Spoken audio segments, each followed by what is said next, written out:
Guys ఈరోజొచ్చేసి మనం ఒక బర్డ్‌నేమో rescue చేయబోతున్నాం. ఇది పెట్ షాప్‌లో సింగిల్ కనిపించింది నాకు. ఇదొచ్చేసి ఆఫ్రికన్ లవ్ బర్డ్. నేను అడిగాను షాప్‌కీపర్‌కి ఇంకో బర్డ్ ఏదనేది. ఇంకెవరో కొనేసారట.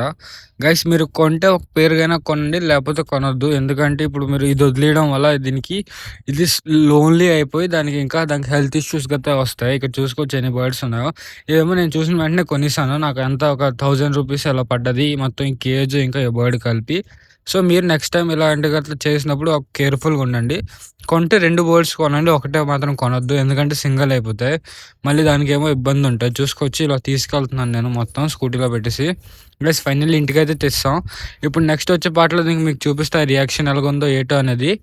గైస్ మీరు కూడా ఈ మిస్టేక్ మాత్రం చెయ్యొద్దు. ఇప్పుడు చూసుకోవచ్చు నా దగ్గర ఎలాగో ఆఫ్రికన్ బర్డ్స్ ఉన్నాయి కాబట్టి నేను దానితో పెట్టేసాను. ఇదే అవి మిగతావేమో నా దగ్గర ఈ 2 ఉన్నాయి అలాగా. ఈ 2, ఈ 3 ఇగోండి చూసుకోవచ్చు ఎన్నున్నాయో నా దగ్గర. ఇవన్నీ ఒక దగ్గర పెడదాం మనం నెక్స్ట్ వచ్చే వీడియోలో చూద్దాం. Thank you so much for watching. మన మనీష్